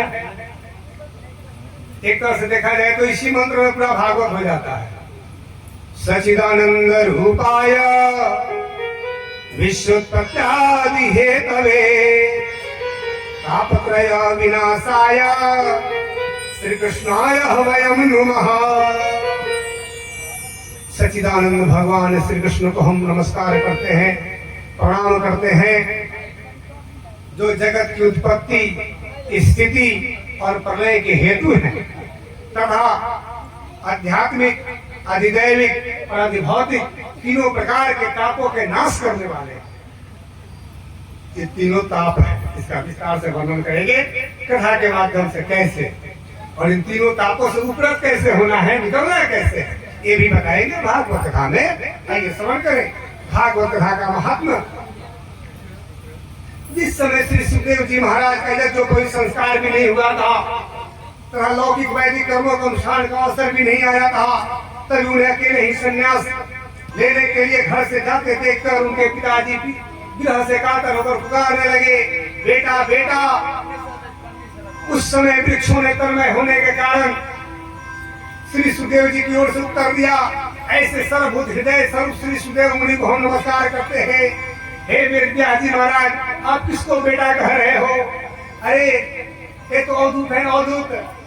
इनके जैसा संत बहुत विरल ही कोई हो सकता है। अरे इनको बेटा क्यों कह रहे हो? ये तो सारे जगत के उद्धारक है, उद्धारक। सारे जगत का उद्धार करने के लिए इनका अवतार हुआ है। इनके दृष्टि में ना कोई माता, ना कोई पिता, ना कोई बंधु, ना कोई मित्र, ना कोई शत्रु। सारा जगत आत्म स्वरूप है और इनको आप बेटा बेटा कह रहे हो। व्यास जी आश्चर्य में पड़ गए, कह रही हमारे पुत्र के लिए ये जड़ वृक्ष भी ऐसे कह रहे हैं, तो सुखदेव जी महाराज का अवतार कैसे होता है? संक्षेप से सुनिए। एक बार की बात है, माता पार्वती माता सती कहती है कि हे अवधूत, हे भोलेनाथ, हे मेरे स्वामी, मुझे ये समझ में नहीं आता है कि मैं बार बार जन्म लेती हूँ और बार बार आप वहीं से विवाह होता है, मेरा संबंध होता है, और आप 10 के 10 अजर अमर अविनाशी बने रहते हैं महाप्रलय तक, इसका क्या कारण है? भगवान भोलेनाथ कहते हैं कि हे देवी, इसमें एक बहुत बड़ा रहस्य छिपा है। देवी कहती है कि मैं आपके अर्धांगिनी हूं, आपके समस्त वस्तुओं पर मेरा अधिकार है, तो आपके ज्ञान पर भी मेरा अधिकार है। आप मुझे वो अपना ज्ञान प्रदान कीजिए। आखिर कौन सा ऐसा ज्ञान है, कौन सी विद्या है, कौन सा कारण है जिसके चलते आप महाप्रलय तक अजर अमर अविनाशी बने रहते हैं और मैं बार बार जन्म लेती हूँ, बार बार आप वहीं से मेरा विवाह होता है और आप वहीं के वहीं रहते हैं। भगवान भोलेनाथ कहते हैं कि हे देवी, छोड़ो इन बातों को, जाने दो, रहने दो, बाद में कभी देखेंगे। कहते नहीं नहीं, आज तो मुझे जानना ही है। भोलेनाथ देखते हैं कि ये मानने वाली नहीं है, तो कहते हैं कि हे देवी, यह बहुत ही गुप्त रहस्य है, ये मैं सबके सामने प्रकट नहीं कर सकता। उसके लिए आपको मेरे साथ कहीं दूर चलना पड़ेगा, ऐसे दूर देश में जहां हमारा और आपके सिवा कोई न हो। सत्संग सिर्फ 2 व्यक्ति के बीच होता है और यहाँ जो अभी हो रहा है ये सत्संग है हजारों लोगों के बीच में। क्यों? क्योंकि यहाँ पर आप में भागवत कथा के प्रति रुचि पैदा कराने के लिए नाना प्रकार के हम दृष्टांत देंगे, नाना प्रकार की कथा कहेंगे, नाना प्रकार की बातें सुनाएंगे, इधर की उधर की। और आप लोग भी कभी कभी कथा सुनते सुनते आपस में गप करोगे, सब करोगे, इधर की उधर की। कोई इधर घूमेगा, कोई इधर घूमेगा, कोई इधर की बात सुनेगा, कोई उधर की बात सुनेगा और यही सुनेगा, यही छोड़ के भी चला जाएगा कितना लोग। तो इसीलिए इसे सत्संग नहीं कहा जा सकता है। सत्संग हुआ वल्लभाचार्य का और वेद व्यास जी महाराज का। इस 7 दिनों तक दोनों भागवत कथा के ऊपर चर्चा करते रह गए। 15वीं सदी की लगभग बात है। और उनका जो शिष्य था वल्लभाचार्य का, उसने देखा कि गुरुजन तो सत्संग में लग गए, भागवत कथा एक सुना रहे थे, कह रहे थे, सुन रहे हैं, ऊपर से एक पत्थर चल दिया बाहर से। अब वो शिष्य जो इस पत्थर को रोक लिया इन लोगों के सिर के ऊपर और 7 दिन 7 रात कथा चलती रही। सत्संग होते रहा दोनों संतों के बीच, वेद व्यास जी और वल्लभाचार्य जी महाराज के बीच। वल्लभाचार्य के बुलाने पर सके धाम से वेद व्यास जी महाराज आज से 500 वर्ष पहले फिर आए थे धरती पर और दोनों के बीच 7 दिन 7 रात उस सोए जगह नहीं, पता ही नहीं चला उन लोगों को कब दिन हुआ कब रात हुआ। और वो शिष्य जो था वो पत्थर का टुकड़ा वैसा ही पकड़े रह गया। जब इन लोगों का सत्संग समाप्त हुआ तब इन लोगों ने देखा कि पत्थर पकड़ के रखा है कब से। तो बोले गुरु जी, जैसे आप लोग बैठे थोड़ी देर के बाद ही पहाड़ चल दिया, तब से मैं इसको रोक के रखा। तो सत्संग वहां हुआ था। वैसे ही सत्संग पूर्व काल में भगवान भोलेनाथ करने जा रहे कहा, अमरनाथ गुफा में, उत्तर दिशा में, हिमालय में, जहां कोई नहीं मिले, कोई कथा डिस्टर्ब न करे, 2 के सिवा तीसरा कोई न हो, कोई चर्चा ही न हो। तीसरी एक भगवान की लीला कथा को छोड़ के तीसरी कोई चर्चा न हो, कोई रोकने वाला भी न हो, कोई टोकने वाला भी न हो, ऐसी जगह। अब अमरनाथ में वहां ले जाते हैं भगवान भोलेनाथ और दोनों पति पत्नी बैठ जाते हैं। माता श्रोता बन गई और भगवान कथावाचक बन गए और वहीं अमरनाथ गुफा में अमर कथा सुनाने के लिए जब बैठते हैं तो पहले वहां के पशु पंखियों को भी भगा देते हैं कि कोई भी न सुने, हमारे दोनों के सिवा कोई भी न जाने परब्रह्म की बात, रहस्यमयी बात। देखो, संसार की कथा संसार को सुनाया जाता है, उसे कहते हैं पर वचन, दूसरे की कथा दूसरे को सुना देना। और सत्संग जो होता है उसमें आत्मा का बोध कराया जाता है। दोनों में अंतर है। राजा रानी की कथा सुना देना, ध्रुव प्रहलाद की कथा सुना देना, ये सब क्या है? पर वचन। दूसरे की कथा दूसरे को सुना दिया, दूसरे की बात दूसरे को सुना दिया। लेकिन सत्संग में अपनी कथा होती है। मैं कौन हूँ, मैं कहाँ से आया, मुझे जाना कहाँ है, मेरा निज घर कहाँ है, निज धाम कहाँ है, आखिर ये संसार नहीं था तो हम कहाँ थे, ये स्वर्ग वैकुंठ भी नहीं थे कभी, आकाश भी नहीं था, पृथ्वी जल अग्नि वायु आकाश कुछ भी नहीं था, पांचों तत्व ही नहीं थे, तब हम कहाँ थे? सत्संग में उसकी चर्चा होती है और कथा में राजा रानियों की कथा होती है, प्रवचन में दूसरे की बात दूसरे को सुनाया जाता है। लेकिन अब माता पार्वती और माता सती और भगवान भोलेनाथ के भी सत्संग शुरू होने जा रहा है। अब उस सत्संग के पहले वहां से सभी जीव जंतुओं को भगा दिए भोलेनाथ, लेकिन वही सुगे ने अंडा सुगे और सुगिया ने दोनों के संयोग से जो अंडा हुआ था सुगिया से, अब वो सुगिया का अंडा कहाँ भागे? सुगिया तो भाग गई, सुगा भी भाग गया, लेकिन अंडा कहाँ जाए? अब अंडा तो भाग नहीं सका, लेकिन इधर भोलेनाथ कथा प्रारंभ कर दिए और कहे कि मैं ध्यानावस्था में कथा सुनाऊंगा। आप जो है बीच में हूँ बोलना, हुकारी भरना, ताकि हमको लगे कि आप लोग सोए नहीं जगह, नहीं तो पता चलेगा कि जजमान सो गए और हम कथा सुनाते चले गए, तो सोए हुए को कथा सुनाने वाला सांप बन जाता है। जो सोए हुए मनुष्य को कथा सुनाता है तो सुनाने वाला सांप बन जाता है, और जो सोए हुए लोगों को कथा सुना देता है, जो सो के कथा सुनता है, नींद में सुनता है, वो बिच्छू बनता है। आगे जन्म में कोई संत भी उसको हाथ में तो भी डंक मारेगा, वो नहीं समझेगा कि ये संत है क्या संत है, वो डंक मारेगा। तो इसका कौन सा पाप से? सो के कथा सुना, आगे उसको ज्ञान नहीं हुआ। अब वहां पर अमरनाथ गुफा में वह अंडा जो है कथा के प्रभाव से नीचे गिर जाता है घोंसला से, और अंडा फूटता है, उसमें से सुगे के बच्चे यानी सुगा निकलता है। वह सुगा कौन है? जरा सुनिए। अब कथा चलते गया, माता को थोड़ी देर के बाद आधे से ज्यादा कथा सुन ली थी, तब तक नींद आ गई। अब अमर कथा ब्रह्म लीला सुनने से उस सुगे को आत्मबोध हो गया था, वो अपनी महिमा जान गया था कि मैं कौन हूं, वो जान गया था कि मैं परब्रह्म की ही आत्मा हूं, मैं भी इस रूप में। अब वो अपने निज स्वरूप को जान लेने के से सब समर्थ भी हो गया था, क्योंकि वह इस जन्म में कोई पाप तो किया ही नहीं था और एकदम पूर्ण स्वच्छ था, और स्वच्छ रूप में ही परम पवित्र परब्रह्म की कथा सुन लिया, उससे दिव्य ज्ञान हो गया, दिव्य शक्तियां प्राप्त हो गई, क्योंकि पाप हुआ ही नहीं था पहले से। अभी तो वो तो जन्म लिया कथा सुनते और भगवान के लीला में रम गया, तो भगवान में हो गया। अब माता जब सोने लगी तो देखता है वो सुगा की जा कथा तो बंद हो जाएगा, भगवान का ध्यान टूट जाएगा। अब माता की आवाज में वो सुगा बोलने लगा हूँ। जो माता बोल रही थी उसी अंदाज में वो सुगा दोहराने लगा। अब भगवान भोलेनाथ पूरा पताल से लेकर परम धाम तक की कथा सुना दिए, सच्चिदानंद ब्रह्म लीला सब सुनाते सुन लिया। अब ध्यान जब टूटता है तो देखते हैं कि लो ये तो महारानी सो गई है। बहुत से मकाएं आएंगे अभी 7 दिनों में, देखिएगा घर से कह के आएंगे कि हम तो कथा सुनने जा रहे हैं। बहुत से पुरुष भाई भी आएंगे जा तरी कथा सुने, आते कि यहाँ पता चलिए कुर्सी पकड़ के समयना के चोप के पकड़ के कपाल भाती शुरू है। तो ऐसा नहीं करना है,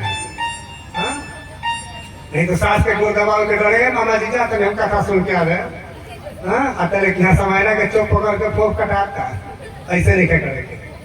अब भगवान भोलेनाथ का जब ध्यान टूटता है तो देखते कि जाओ ये तो सो गई है, फिर कथा कौन सुना? तो कथा सुनने वाला तो कोई और है। अब भगवान भोलेनाथ बहुत क्रोधित होते हैं कि मेरी आज्ञा के बिना किसने कथा सुना, मैं उसको जीवित नहीं छोड़ूंगा। वो सुगा डर से भाग चलता है, भागते भागते सरस्वती नदी के तीर पे आता है जहाँ वेद व्यास जी महाराज का आश्रम था। उसी समय उनकी पत्नी चढ़ाई ले रही थी, वह सुगा अपने तब ज्ञान बल से उस शरीर को त्याग कर दिया, आत्म रूप से उनके अंदर प्रवेश कर गया। अब भगवान भोलेनाथ सोचते कि जाओ अब मैं इसका कैसे बस करूं, अब तो बस करूंगा तो स्त्री हत्या का पाप लगेगा, क्योंकि इस स्त्री को मारना होगा इसको मारने के लिए। नहीं ऐसा नहीं कर सकता, मैं इतना मैं पाप नहीं कर सकता। चलो कितना दिन रहेगा, 9 महीने बाद तो माँ के पेट से आएगा तो मैं इसका वध कर लूंगा। भगवान भोलेनाथ को भी वहां देखे थोड़ा माया भ्रमित कर रही है, वो भी माया के वश में आ गए। जो अमर करना सुन लिया उसी को मारने चल दिए। अब क्योंकि ये माया किसी को नहीं छोड़ती है। अब उसके बाद इधर 9 महीना बीतता है और वो सुगा माँ के पेट में से देखता है कि जा तो त्रिशूल लेके बगल में ही बैठे हैं साधु बाबा बन के, मैं निकलूंगा तो मार देंगे। अब वो बच्चा माँ के पेट से निकला ही नहीं। 1 साल बीत गए, 2 साल बीत गए, 4 साल बीत गए, 10 साल बीत गए। भगवान भोलेनाथ ने कि जान बाहर क्यों नहीं आ रहा? तब ऐसा ही ध्यान लगाए थे परब्रह्म का। तब तक उनको ध्यान अवस्था में ऐसा आया, संकेत आया कि अरे जिसने मेरी लीला कथा श्रवण कर लिया, ब्रह्म लीला, उसको मारने चले हो, वो आपसे नहीं मरने वाला है, वो आप ही के जैसे समर्थशाली बन गया है। चलो वापस चलो। तब भोलेनाथ का ध्यान टूटता है तो भगवान अपने धाम को चले जाते हैं उसको छोड़ के। तब वो बच्चा 12 वर्ष पर पैदा होता है जिसका नाम सुखदेव पड़ता है। बोले श्री सुखदेव जी महाराज की। अब सुखदेव जी महाराज का अवतार होता है तो वही सुखदेव जी महाराज पैदा होते ही चल पड़ते हैं, माँ के पेट से निकले और उसके बाद चल पड़ते हैं आगे। उनको कोई माँ पिता ये सबसे मतलब नहीं है, कुछ नहीं। वो अपने परमात्मा का ध्यान करते आगे बढ़ते हैं। तो वेद व्यास जी पीछे से पुकारते हैं बेटा बेटा, तो वृक्षों ने जवाब दिया। फिर आगे जाते हैं तो सुखदेव जी महाराज को देख के कोई स्त्रियां जो स्नान कर रही थी सरोवर आदि में, कोई वजह नहीं रही है। लेकिन वेद व्यास जी महाराज जब जाते हैं उनके सामने तो सब अपने अपने तन ढक लेती है, कपड़ा पहन लेती है। तो वेद व्यास जी महाराज इसका कारण पूछते हैं, भाई मैं तो ब्रह्म ज्ञानी हूँ, मैं तो सच्चिदानंद की लीला का धाम निर्वहन करता हूँ, मैं तो भगवान का अंश हूँ, फिर मुझसे इतना शर्म आया क्यों? और मेरा बेटा अभी देखो ऐसा युवावस्था में है, इसको देख के कोई कुछ नहीं समझा सोचा। और फिर इसका कारण क्या है? तब उन स्त्रियों ने उत्तर दिया कि हे वेद व्यास जी महाराज, आपके पुत्र में कोई स्त्री पुरुष नहीं है, आपका पुत्र ब्रह्म भाव को प्राप्त है, ये तो सच्चिदानंद स्वरूप ही है, इसलिए इनसे कैसा शर्म, कैसी हया, क्योंकि इनके अंदर कोई स्त्री पुरुष का भेद है ही नहीं, सारा जगत आत्मा स्वरूप इनको दिखता है। तो जिस मनुष्य के अंदर ये भावना आ गई कि सारा जगत ब्रह्म रूप है, सभी हमारे आत्मा स्वरूप है, तो वह भगवत स्वरूप कहा जाता है।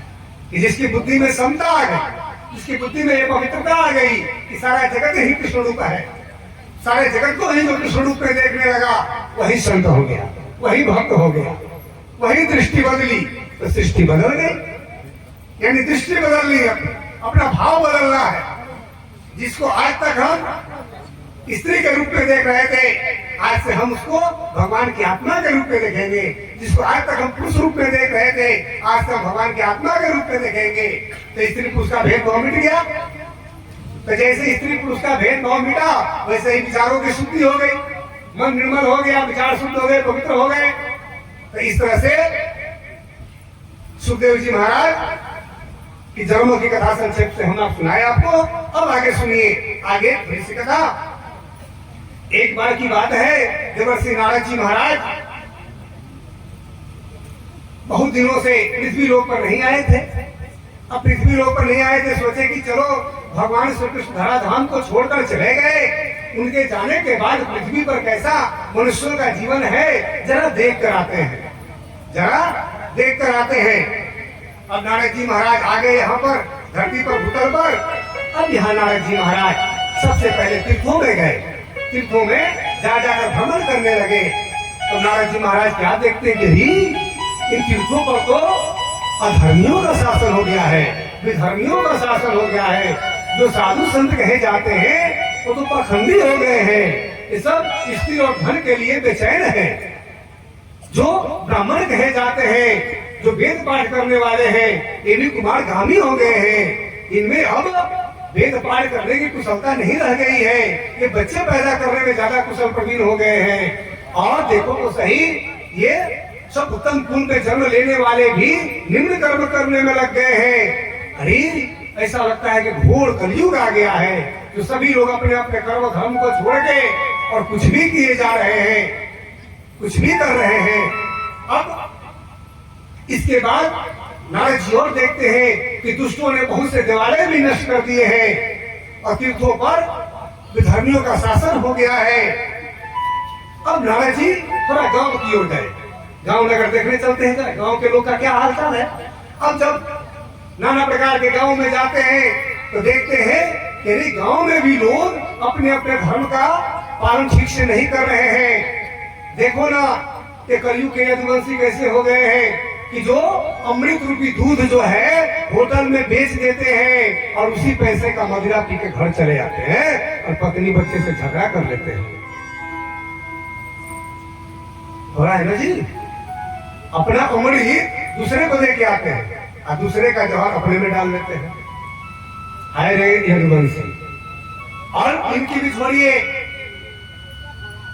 जो ब्राह्मण कहे जाते हैं वो पैसे के लिए पूजा कराने लगे हैं कि पूजा करवाएंगे तो पैसा मिलेगा बहुत। धन के लिए, धन के लोभ से घर घर में सत्यनारायण की कथा कहने लगे हैं। नारायण जी कहते हैं कि अब ये लोग धन के लोभ से कथा कहने लगे हैं। जो क्षत्रिय कहे जाते हैं वो प्रजा पालन का कार्य छोड़कर प्रजा का धन लूटने में लग गए हैं। अब कहते हैं कि भाई रे चलो चलो यहाँ से भागो। अब देखते हैं तरह राजे महाराजे कैसे यहाँ राजपाट कर रहे हैं। अब जब राजे महाराजे के यहाँ जाते हैं नारद जी तो देखते हैं कि ये नाम मात्र के क्षत्रिय जो राजा कहे जाते हैं ये तो प्रजा का खून चूस रहे हैं, कर पर कर लगाए जा रहे हैं, जनता टैक्स भरते भरते पीड़ित हो रही है और जनता का इन्हें कोई परवाह नहीं है। जनता से जितना लूट लो इसकी चिंता सताई जा रही है। और हद तो ये हो गई है कि जिसके हाथ में लाठी है उसी की भैंस हो गई है। यहाँ पर राजा चुनने में भी प्रजा का भी दोष हो गया है, क्योंकि प्रजा भी राजा चुनती है कैसे? उसमें गुण दोष नहीं देखती है प्रजा, और क्या देखती है कि ये मेरे में ग्रुप का है, ये मेरे डिपार्टमेंट का है, इसको मुझे चुनना चाहिए, ये मेरे वाला है। ब्राह्मण कहता है कि मैं ब्राह्मण को चुनूंगा, क्षत्रिय कहता है मैं क्षत्रिय को चुनूंगा, वैश्य कहता है कि मैं वैश्य को चुनूंगा, शूद्र कहता है मैं शूद्र को चुनूंगा, और सब अपनी अपनी पार्टी बना के घूम रहे हैं। प्रजा का फिक्र इनमें से किसी को नहीं है कि प्रजा का अच्छा से पालन कैसे हो। फिक्र तो है कुर्सी की और धन की। नारद जी कहते हैं कि बाप रे कोई नहीं बचा है। अब नारद जी बहुत दुखी हो गए और दुखी होकर कहे कि चलते हैं अब भगवान के धाम में, वृंदावन में, वहां देखते हैं क्या हाल है। क्योंकि अन्य तीर्थों में भ्रमण कर लिए थे और देख लिए थे कि सब जगह विधर्मियों का शासन हो गया है। जो साधु संत कहे जाते हैं ऊपर से तो साधु संतों का ताना बाना पहने हैं, लेकिन भीतर से पूरा पाखंडी हो गए हैं और पाखंड का आश्रय ले रहे हैं। क्योंकि ऊपर से साधु संत का ताना बाना पहन के धन और स्त्रियों का भोग करते रहते हैं। हाय रे साधु संत। अब नारद जी वृंदावन आते हैं तो वृंदावन में क्या देखते हैं कि एक जगह वृंदावन में जमुना जी के घाट पर बहुत सी स्त्रियों की भीड़ लगी हुई है और उनके बीच में एक नव युवती स्त्री उदास मन से खिन्न होकर बैठी है और बार बार विलाप कर रही है। उसके सामने ही दो वृद्ध पुरुष अचेता अवस्था को पड़े हैं। अब नारद जी कुतूहल देखकर उस भीड़ के पास जाते हैं और जाकर देखते हैं और पूछते हैं कि ये भीड़ कैसी है, आप लोग इतनी भीड़ क्यों लगाए, कौन है आप लोग? और हे देवी, हे बाले, आप कौन हो और ये दोनों कौन है आपके सामने जो अचेत अवस्था को प्राप्त हुए हैं? तब तक भक्ति महारानी देखती है कि नारद जी आ गए हैं। नारद जी को आया देखकर उठकर सहसा खड़ी हो जाती है। वह स्त्री कोई साधारण स्त्री नहीं है, भगवान की अर्धांगिनी भक्ति महारानी है। ये देखिए, और भक्ति महारानी की दुर्दशा हो गई थी। भक्ति महारानी हाथ जोड़कर कहती है धन्य है, धन्य है, आज मेरा हो भाग्य है कि आज मुझे एक संत का दर्शन हो गया, आज मुझे एक महात्मा का दर्शन हो गया। हे नारद जी महाराज, आप तो उतनी देर में किसी के हंस के दरवाजे नहीं ठहरते जितनी देर में गाय दुही जाती है। आज हो भाग्य है मेरा कि आप जैसे संत का दर्शन हो गया। मुझे आपने कृतार्थ कर दिया आज दर्शन देकर, अब मेरा कष्ट भी दूर हो जाएगा, ऐसा मुझे लग रहा है, क्योंकि आप जैसा संत बड़े भाग्य से प्राप्त होता है। कहते हैं, नारद जी कहते हैं, हे देवी, आप अपना परिचय दीजिए, आप कौन हैं? और इतनी दुखी, इतना चिंतातुर कैसे हो गई हैं? तब वो देवी कहती है कि हे महात्मा जी, मेरा नाम भक्ति है और ये दोनों अचेत और वृद्धावस्था को प्राप्त हुए, ये दोनों मेरे पुत्र ज्ञान और वैराग्य हैं। मैं द्रविड़ देश में उत्पन्न हुई, कर्नाटक में पली बढ़ी, महाराष्ट्र में कहीं कहीं सम्मानित हुई, लेकिन गुजरात में मुझको मल्लेच्छों ने घेर लिया और मैं जीर्ण शीर्ण हो गई और वहीं पर मुझे भी बुढ़ापे और दुख ने घेर लिया। मैं इन अपने दोनों पुत्रों के साथ बहुत दुखी हूँ, लेकिन मैं किसी तरह वहां से चल के यहाँ वृंदावन धाम में जब से आई हूँ, तब से मैं तो तरुणी हो गई, फिर से नववती हो गई, लेकिन मेरे सामने ही ये दोनों मेरे पुत्र वृद्धावस्था को प्राप्त हो गए हैं। ऐसा कैसे हो सकता है कि माता नववती हो और बच्चे बूढ़े हो जाए? देखिए ना, आजकल कलयुग में माता पिता के सामने ही बच्चे के बाल पक जाते हैं, बच्चे भी बूढ़े हो जाते हैं। ये कलयुग का प्रभाव होना तो ये चाहिए कि माता जिसकी जब तक जीवित है उसके बच्चे बूढ़े ना हो, उनके बाल ना पके और ना थके। लेकिन कलयुग के प्रभाव से प्रत्येक व्यक्ति के अंदर बुराइयों का प्रवेश हो जाने से माता पिता के सामने ही बच्चे बूढ़े हो जाते हैं और मृत्यु को भी प्राप्त हो जाते हैं। अब कहती है भक्ति महारानी कि जब से मैं वृंदावन में आई तब से मैं तो तरुणी अवस्था को प्राप्त हो गई, लेकिन ये मेरे दोनों बच्चों का दुख दूर नहीं हो रहा है। हे महात्मा जी, आप कृपा कीजिए, मेरे दोनों बच्चों का दुख दूर कर दीजिए। नारायण जी कहते हैं कि हे देवी, आप चिंता न करें, एक घोर कलयुग का प्रभाव है। मैं पूरे भारत भूमि में भ्रमण करके आ रहा हूँ, कहीं भी मुझे धर्म कर्म करने वाला कोई पुरुष नहीं दिखाई दे रहा है। इस समय सब जगह धर्मियों का शासन हो गया है। देश में जो राजे महाराजे हैं सब लुटेरे राजे महाराजे कहला रहे हैं। तो जब राजा ही लुटेरा होगा तो प्रजा कैसी होगी? जब राजा ही पापी होगा तो प्रजा कैसी होगी? जो साधु संत है वो भी पाखंडी हो गए हैं, जो ब्राह्मण है वो भी धन के लोभ से कथा सुनाने लगे हैं, इसलिए कथा का सार चला गया है। और रही बात आपके दोनों पुत्र ज्ञान वैराग्य की, तो भले ही आज के समय में किसी के 5 बेटे हो, भले पांचों के पांचों शराबी हो जाए, लेकिन कोई माता पिता ये कोशिश नहीं करता कि हमारा एक बच्चा ज्ञानी बने, एक बच्चा वैराग्य धारण करे। ऐसा कोई प्रयास नहीं करता कि हमारा एक बच्चा गुरुकुल में जाके वेद पाठी बने, धर्म शास्त्रों का अध्ययन करे और ज्ञान को धारण करे। जब कोई ज्ञान को धारण करता है तो माता भक्ति के पुत्र ज्ञान को बल मिलता है, और जब कोई वैराग्य धारण करता है संसार से तब वैराग्य को बल मिलता है। तो ना यहाँ कोई अब ज्ञानी है ना कोई वैरागी है, तो वृद्धावस्था तो आ ही जाएगी ज्ञान और वैराग्य को। अब नारद जी कहते हैं कि फिर भी आप चिंता न करें, मैं इनका उपाय करता हूँ, मैं इनका दुख दूर करूंगा। अब माता के सामने वो दोनों बच्चे एकदम बेसुध अचेत अवस्था को प्राप्त हैं, ऐसा लग रहा है कि कई वर्षों से सोए हुए हैं। तब नारद जी महाराज ने चारों वेदों का पाठ किया उनके सम्मुख, उनके कानों के पास, फिर भी वो आंख उघाड़ कर देख भी नहीं सके, उनकी निद्रा नहीं गई, उनका दुख दूर नहीं हुआ। तब उन्होंने 6 शास्त्रों का पाठ किया, फिर भी कुछ नहीं हुआ। 64 तंत्रों का पाठ किया, फिर भी कुछ नहीं हुआ। 17 पुराणों का पाठ किया, फिर भी कुछ नहीं हुआ। उपनिषदों का पाठ किया, फिर भी कुछ नहीं हुआ। 60 उपनिषद भी थे, 17 पुराण भी थे, सब थे। तब उसके बाद नारद जी महाराज को भी चिंता हो गई। फिर उन्होंने अंत में भागवत गीता जी का पाठ किया। भागवत महाभारत नहीं, भागवत गीता जी का पाठ किया। जब गीता का पाठ हुआ तब वो थोड़ा आंख उघाड़ कर देखे और देखकर फिर आंख मूंद लिए, फिर सो गए। इनकी निद्रा तो फिर लग गई। अब नारद जी को चिंता हो गई कि अब हम क्या करें। भक्ति महारानी रोने लगी कि हे नारद जी महाराज, आपसे बड़ा समर्थवान कोई संत धरती पर अब नहीं मिलने वाला है। आप कोई उपाय करो, मेरे दोनों पुत्रों का दुख दूर करो, मेरा भी दुख दूर करो।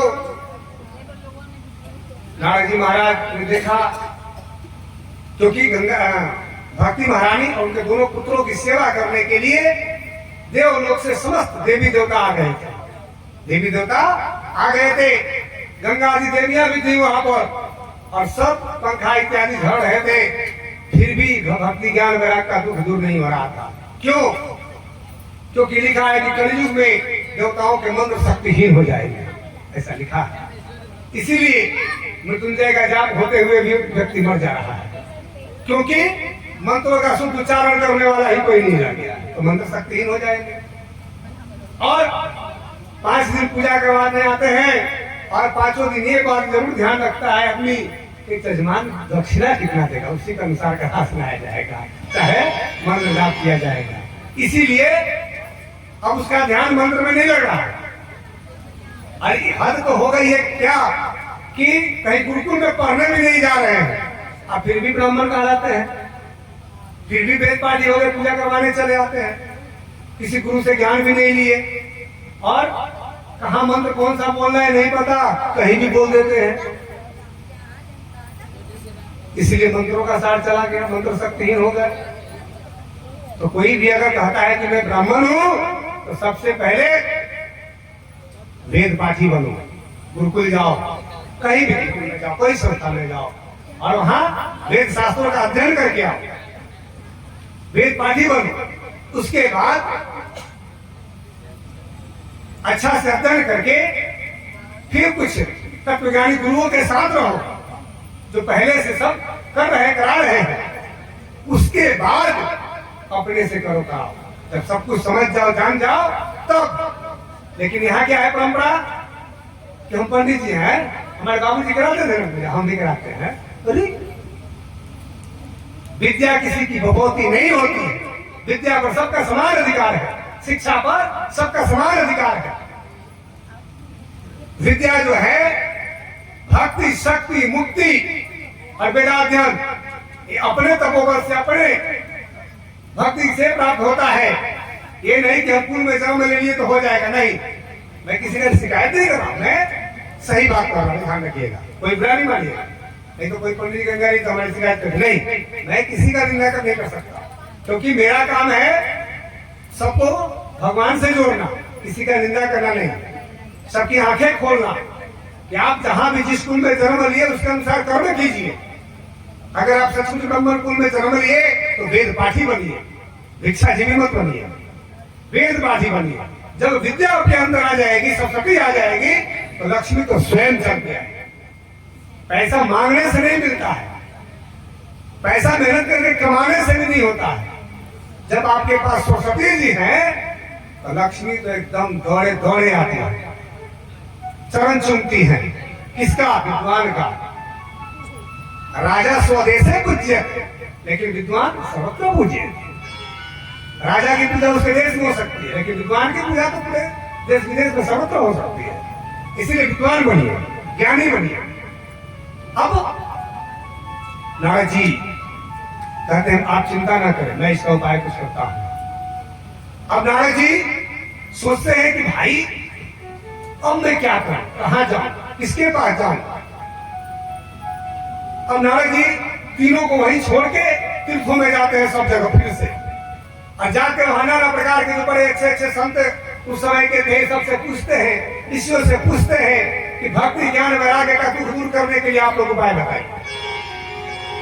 क्यों पूछते हैं? क्योंकि जब नारद जी सारे वेद पुराणों का पाठ करके थक गए, तब उन्होंने भगवान का स्मरण किया। तब आकाशवाणी हुई कि हे नारद मुनि, आप चिंता मत कीजिए, भक्ति ज्ञान वैराग्य का दुख दूर करने का उपाय पहले से ही विद्यमान है, वो आपको संत शिरोमणि बताएंगे, आपको संत शिरोमणि बताएंगे। अब नारद जी फेरे में पड़ गए कि भाई भारत तो संत महात्माओं का देश है, ऐसा कोई गांव नहीं जहाँ कोई मंदिर नहीं, ऐसा कोई गांव नगर नहीं जहाँ कोई संत महात्मा नहीं, लेकिन इसमें संत शिरोमणि कौन है ये ढूंढना मुश्किल है। अब इसीलिए नारद जी सब तीर्थों में फिर से गए और जाके सब संत महात्माओं को प्रणाम करते हैं और अपनी बात रखते हैं कि हे महात्मा जी, आप ऐसा उपाय बताइए कि जिससे भक्ति ज्ञान वैराग्य का दुख दूर किया जाए। भागवत कथा ऐसे नहीं सुनना चाहिए, इससे 32 प्रकार के अपराध में से एक अपराध है। हाथ छोड़ के बैठिए, हाथ छोड़ के बैठिए, घुटने पर से ऐसे बैठना है। 32 प्रकार के अपराध में से एक ऐसा भी अपराध है। भागवत में लिखा हुआ है, तो इसलिए सीधा बैठना है, आसन बैठना है, कमर सीधा रखना है, आगे पैर नहीं पसारना, ठीक है। अब त्रिलोकी में हाहाकार मच गया, क्यों ही बाबा, जिस ज्ञान का पता स्वयं नारद जी को नहीं है, जो ज्ञान नारद जी नहीं जानते हैं, भला और कौन बता सकता है? किसको पता है? कोई नहीं बता सकता। और सब जगह हाहाकार मच गया। नारद जी पूरे तीर्थों में भ्रमण किए, पूरे भारतवर्ष का भ्रमण किए, लेकिन देखते हैं कि कोई रिजल्ट नहीं मिला। अब नारद जी सुखी नदी में गिरकर दुखी होने वाले के समान एक दिन विशालापुरी में आ गए। तब तक वहीं पर उन्हें संत शिरोमणि का दर्शन हो गया। सनक, सनंदन, सनत कुमार, सनकादिक चारों निर्मल कुमार ऋषियों ने दर्शन दिया, नारद जी से मिले, और नारद जी भागते जा रहे हैं। एकदम ऐसा लगा किसी व्यापारी का धन लुट गया, ऐसे भागे जा रहे हैं अपने धन के लिए जैसा कोई व्यापारी भागता। अब चारों निर्मल ऋषि कुमार पुकारते हैं, जी नारद जी कहाँ भागे जा रहे हो इतनी जल्दी जल्दी? आप तो ऐसे भागे जा रहे हो जैसे कि किसी व्यापारी का धन हो गया हो, उसको प्राप्त करने के लिए व्यापारी जैसे जाता है वैसे आप भागे जा रहे हो। अरे क्या बात है, कभी हमें भी मिल दो। नारद जी देखते हैं कि अरे ये नैष्ठिक ब्रह्मचारी ब्रह्मा जी के मानस पुत्र, मेरे बड़े भाई, नारद जी उनके भाई थे, क्योंकि ब्रह्मा जी का लड़का नारद जी भी, ब्रह्मा जी के मानस पुत्र ये लोग भी। अब चारों निर्मल ऋषि कुमारों को, बड़े भाइयों को नारद जी साष्टांग प्रणाम करते हैं। साष्टांग प्रणाम। अपने से बड़े गुरुजन जब मिले तो कैसे प्रणाम करना चाहिए? पूरा लौट के धरती पर सब अंग सहित, समस्त अंगों से, लेकिन कहेंगे कहाँ तू है जाके हमारे साथ ये खराब हो जाए। पुरुष वर्ग सोचेंगे कि अरे बाप रे इतना महंगा उजर उजर कपड़ा पहन ले तो मोह दे। इसका कारण क्या है? अभी तक उनको गुरु और भगवान में पूर्ण निष्ठा नहीं जगा है, प्रेम नहीं जगा है, भक्ति नहीं जगा है, वो उत्कंठा भी नहीं जगा है, वो भाव नहीं जगा है, वो महिमा नहीं जानते, क्योंकि सत्संग नहीं सुने, भक्ति किए नहीं, तो इस कारण से उनको ये मोह हो जाता है। अमेरिका जी से मैंने कहा था कि मैं अपने गुरु जी के यहाँ रोज जाता था, मुंबई में 34-35 किलोमीटर दूर, और हम लोग को प्रणाम करने का तरीका भी वही होता है। ये नहीं कि गुरु जी प्रणाम, गुरु जी प्रणाम, यार ऐसे प्रणाम कैसे हो रहे? घुटना के ऊपर, पता नहीं कौन प्रणाम है। ऐसे प्रणाम कैसे करते हैं? हाथ इधर है, मुंह उधर है, ये कौन प्रणाम है जी? ऐसे करते हैं, ये कौन प्रणाम है? प्रणाम तो दोनों हाथ जोड़ के न होता है जी।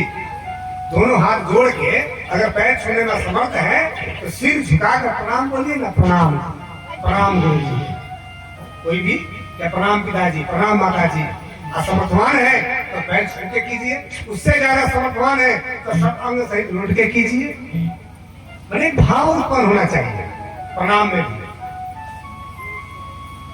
तो अब इधर नारद जी अपना दुख बताते हैं कि भाई मैं भाग नहीं रहा हूं, मेरे साथ ऐसी ऐसी समस्या आ गई है कि भगवान के अर्धांगिनी भक्ति महारानी और उनके दोनों पुत्रों को बड़ा कष्ट हो गया है।